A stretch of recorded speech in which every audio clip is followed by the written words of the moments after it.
Welcome to Studio 5. We've got two great guests to bring you this week. First up, the former NFL star Michael Oher, whose story you may think you know from the film The Blind Side, and Grammy Award-winning singer and songwriter Tiffany Hudson, who's stepping out of the shadows with a new solo project.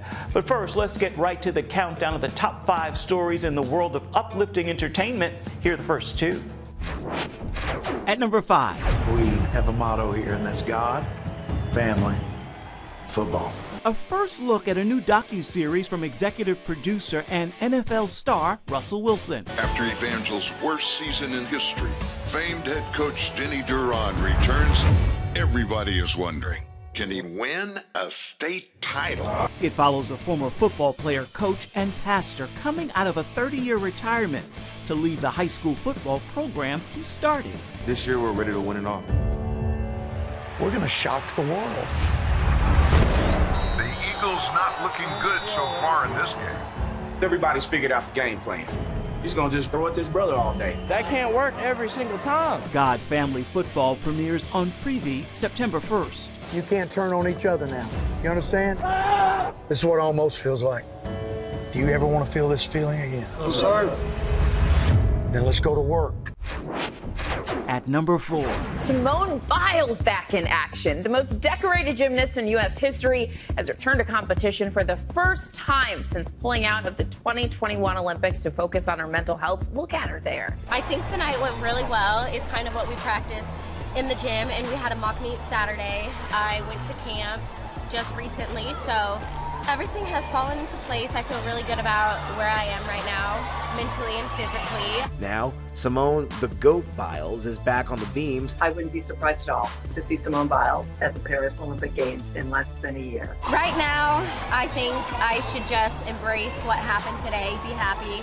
For me, for my teammates, we'll go into championships in a couple of weeks, work on those tweaks that we had today, but I'm in a really good spot, and who knows? I'm not going to think so far ahead. I know everybody, it's just like when you get married, they ask you when you're having a baby. You come to classics, they're asking you about the Olympics.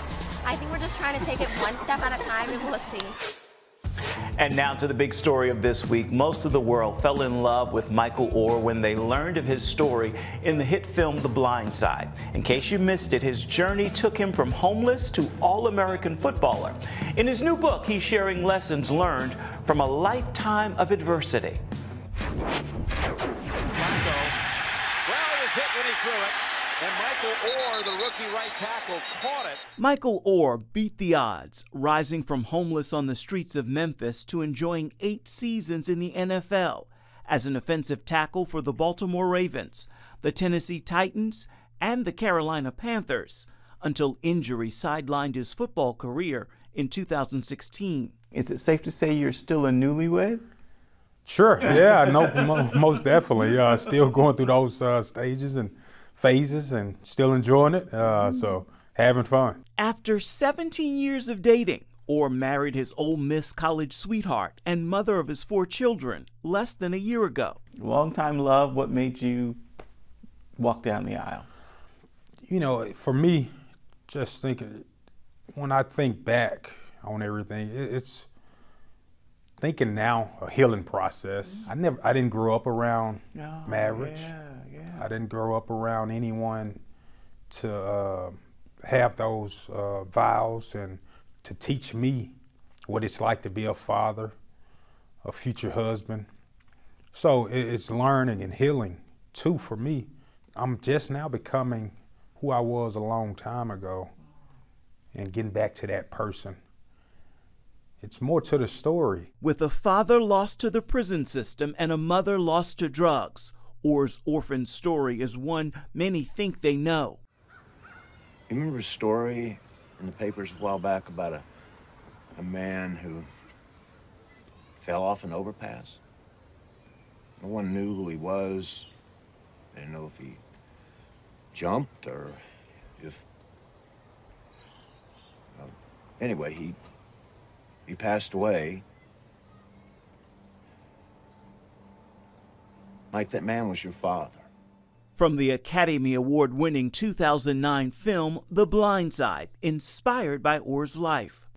So now I have to go back to my roots and say, when I looked in that mirror as a kid, hey, whatever you want to get accomplished, want to get done, you have to get yourself out of this hole. And when you were alone and trying to chase success, and it's the same thing with a relationship or anything else. So it's about learning, it's progress. It takes a while at times, but God's timing is always the right time. So, how does that translate for you to fatherhood? You've got kids as well, and you had a difficult childhood, and now you're shepherding some young ones yourself. You know, for me, that was easy. Yeah.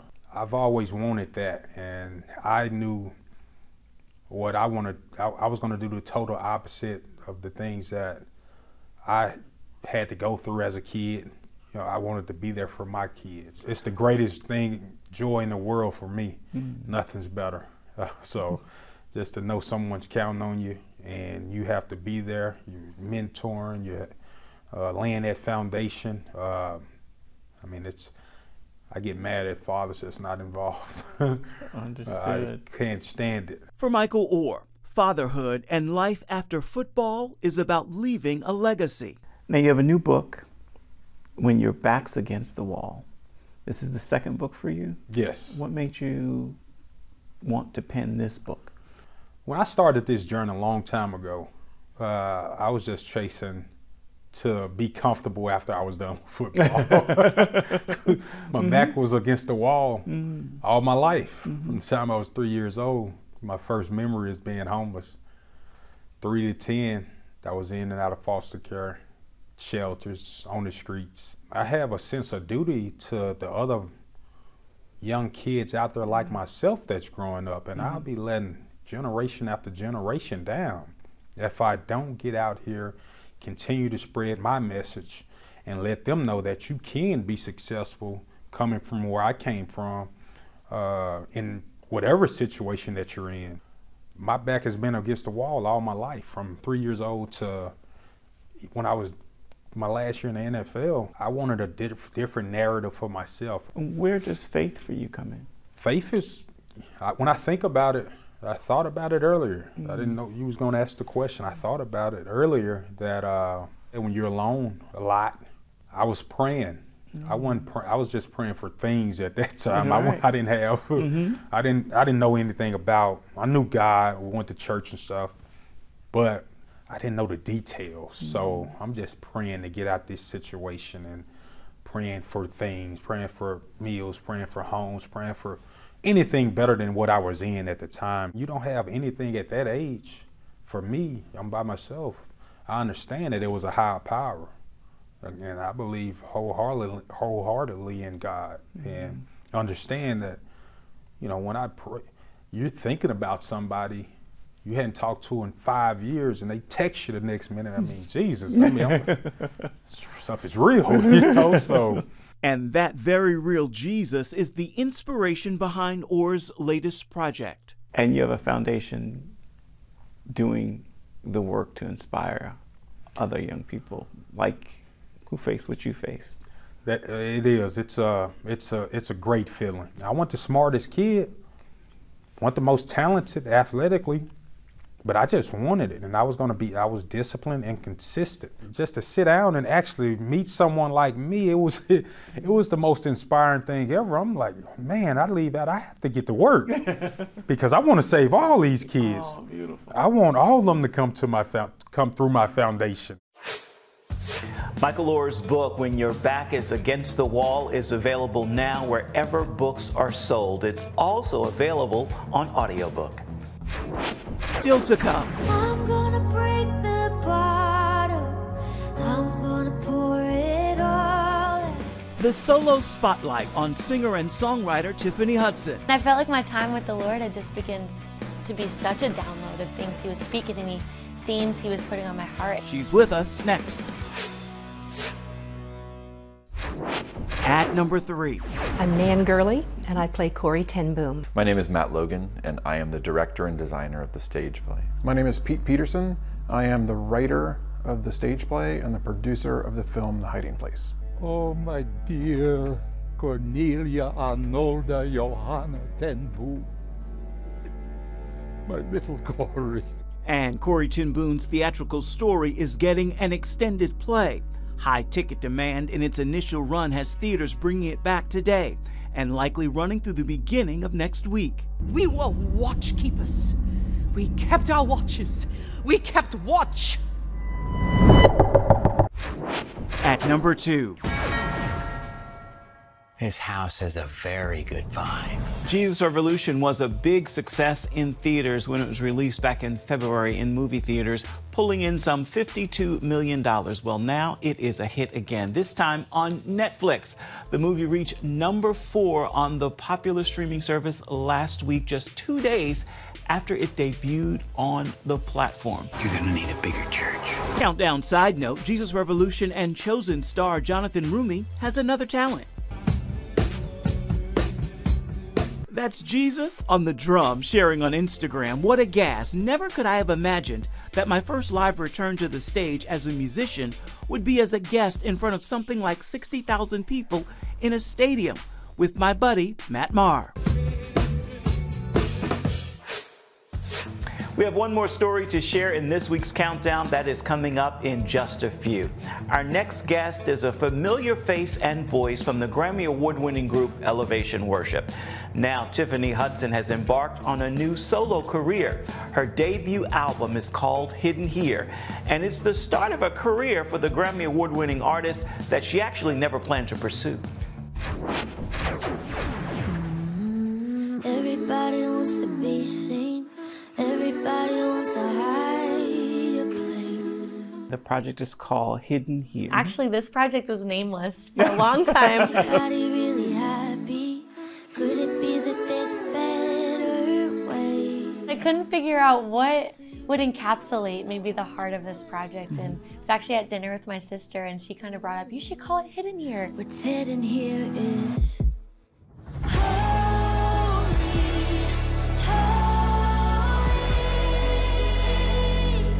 my life verse has always been Psalm 91, of like those who, you know, dwell in the shelter of the Most High will be hidden in the shadow of the Almighty. And what does it look like to remain hidden in a shadow?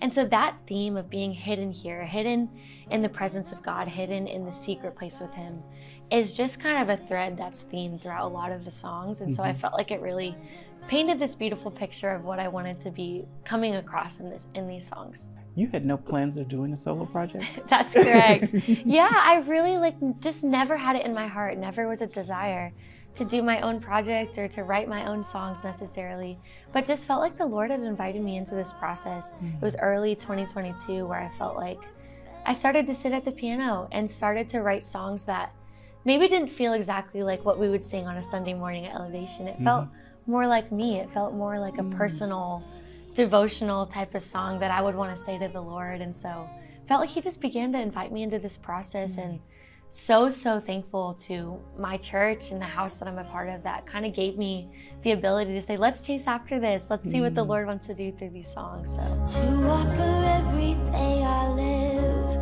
to you in worship, more than a song upon my lips. How did we get here? Let's look at Tiffany's life. You're PK, preacher's kid. Yeah, sure. So did it begin in church in Pennsylvania? What happened? How did you get to tap into this? I am a pastor's kid through and through. I was raised in ministry, even to the point where when I would think about what I wanted to do when I grew up, I didn't even know you could do another job other than ministry. It's just all I ever knew. My family, my whole life was in ministry. My grandparents, super blessed to be raised in an atmosphere of faith. And when it comes to worship leading, I always loved to sing, but it was never about singing for me. It was this desire to serve the church and to do what I saw my parents do. They impacted me so much. And so I felt like, you know, as a pastor's kid, a lot of times you're called into roles that maybe you're not ready for, but no one else showed up to do the job. So you're like, you're the one, like the nursery worker didn't show up, so it's you. Or for our youth group, we didn't have anybody that could play the piano. So I learned 4 chords and I got by. And that's kind of my start of learning to lead worship almost out of necessity. But through that, the kindness of the Lord just began to break my heart for His presence. And it became all about His presence. I was completely changed, like in those moments, and being at the altar of my parents' church, like experiencing his presence for the first time. And I remember being on my knees and saying to the Lord, like, however I can create or steward these atmospheres that changed my life, that's what I want to be a part of for the rest of my life. And so that's what, you know, worship leading is even about for me, of like, I was changed through that. So how can I just help steward these beautiful moments for other people's lives? Anytime we talk about my parents, I feel emotional, so forgive me. No but problem. they're so proud. They're just cheering me on, like my absolute biggest cheerleaders. But it goes so much further back to being a child and them recognizing, oh, you have this gift, like, let's fan it into flame. And so now for them to see like so much of these dreams realized and so much of these prayers answered, it's just like such a beautiful feeling. And they just are my biggest cheerleaders. So grateful to them. And you can find Tiffany's new album Hidden Here wherever you get your music. We need to take a break, but before we do, it's time to share this week's story and pictures. Here's your Studio 5 snapshot. We take you to the 38th Annual Stellar Gospel Music Awards, airing now on multiple platforms. Photos show why this is often called the greatest night in gospel music. This year's hosts, Jonathan McReynolds and Tasha Cobbs-Leonard, and it was recorded in Las Vegas at the Orleans Arena with some of our favorite voices, including CeCe Winans. This quick look is this week's Studio 5 snapshot. Just moments away. It was Pastor Stephen, Chris Brown, Brandon Lake, and myself got together one day, and really no like agenda to write a certain song. Like, we didn't go in with, we need to write this crazy song. It just kind of with ease came. Our chat with Tiffany continues with a look at some of the stories behind some of her most popular music. Welcome back to Studio 5. We want to continue our conversation with Grammy Award-winning artist Tiffany Hudson. While she has embarked now on a solo project, she's helped to write some songs with Elevation Worship you are sure to be familiar with. We thought we'd get the backstory on what's become church anthems.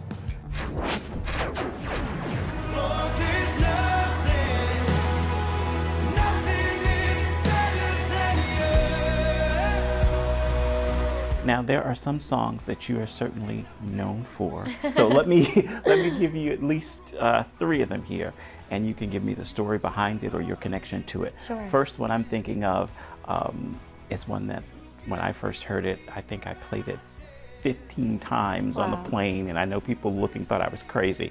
But that's Grace to Gardens. Yeah, oh my goodness. No, that song was so special. We wrote it, I guess years ago now. But it was Pastor Stephen, Chris Brown, Brandon Lake, and myself got together one day, and really no like agenda to write a certain song. Like, we didn't go in with, we need to write this crazy song. It just kind of with ease came, and we just began to kind of go on that bridge like brum, brum, brum, brum.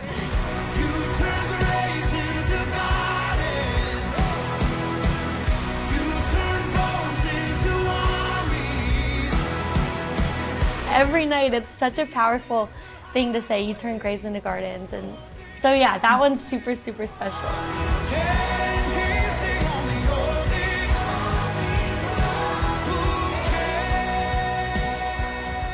Next one, Wait on You. Yeah. I'm gonna wait on you. I'm gonna wait on you. I've tasted your goodness. I'm trusting your promise. I'm gonna wait on you. Ooh, this song really ministers to me to this day. I remember we got together and we actually just wrote the chorus and the bridge. Wait on the Lord, He will renew your strength. I'm gonna wait on you, those parts. And that was it. It was maybe weeks or months later that song, that little start had been taken to another group of people, and they got to write the verses and kind of finish it off. But it's kind of cool how even a song that carries the message of waiting had taken a bit of time to be created, and I felt like that it just kind of carried that message, even in the process of creating it.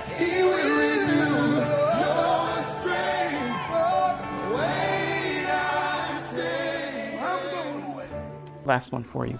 Never lost. Oh, never lost. This one's sweet. 'Cause you never lost a battle. No, you never lost a battle. And I know you never will. And it just became such a beautiful thing to say. Like, you can do all things but fail. You've never lost a battle.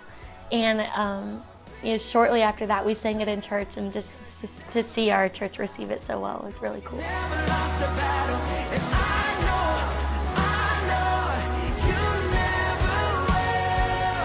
When you're in the middle of that, and you're hearing people sing songs that you had a hand in writing, what's that like? Ooh. It is completely humbling. I get so emotional thinking about it because you just never know what God will do with a little start, or with a room of people that are just like, let's write a song for our church. Like, I pray that this blesses someone. And I don't think I'll ever get used to that feeling. It's so humbling. I'm just really grateful to be a part of something that's really ministering to people, and songs live in rooms that I'll never get to go to, and live in hearts that I'll never get to meet. And that feeling is just truly, truly so humbling. You can listen to more music from Elevation Worship wherever you stream or purchase your music, and be sure to check out Tiffany Hudson's new solo album. Again, that's called Hidden Here. With that, we have made it to the final story in this week's countdown. Here's your look at what's finishing on top this week. At number 1. I'm on my way up to heaven, so I can't be staying long. Dennis Quaid flexes his music muscle with a new project. The album is called Fallen. Yes. A gospel record for sinners. Yes. Fallen, a gospel record for sinners. What gives birth to A gospel record for sinners, because I guess I wanted to have the widest possible audience I could have. And that's me first. I chose hymns that I really loved growing up. One of my mother's favorite as well, What a Friend We Have in Jesus. What a friend we have in Jesus. All our sins and griefs to bear. Making the rounds to share his new music, he's also sharing the life and trials that brought him back to his first love, his faith. So is this a story of faith, love, and second chances? Yes, it is. Seems to be a theme in my life, and sometimes third and fourth and fifth. Welcome back to Studio 5. Music helps us to bring you this show every single week, and this week it's KB. Take a listen and you're going to hear why Danza is what's playing in my ear this week. A warning, get ready to move.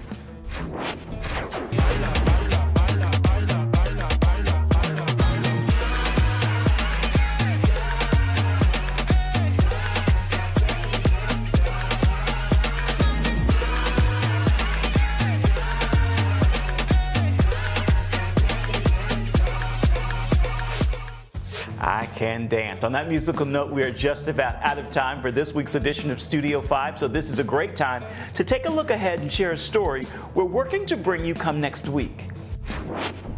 Welcome home, kiddo. Dad. Here again is Dennis Quaid, well known for a long roster of films like The Parent Trap. Aren't you supposed to repeat back what he just... Joe. And On a Wing and a Prayer. As we've shared, he's picking up his guitar and stepping up to the mic to lend his voice to an all-new gospel album. And he's sharing the sound in Studio 5. Started playing guitar when I was 12. You know, I was always kind of musically inclined. Stuff, you know, acting took over. But music was always there. It was I got a guitar at 12. My grandfather bought me a guitar at Western Auto. And, Western Auto. Yeah, of course. Hope you'll join us for that show and so much more come next week. We've got just a few moments left in our show. We want to give that time to Michael Oher for the final word. Don't take it all so serious. Enjoy the moment. Be a little bit happier, because things will change. It's going to happen for you. Smile a little more. Just, you know, don't take anything to heart, and just Be kind, be happy, and it'll change for you. A great final word from a great man, and that is going to do it for this edition of Studio 5. Until next time, make time to uplift someone around you, and then please come on back. See where Studio 5 takes you next week. Thank you so much for watching. Bye-bye, everybody.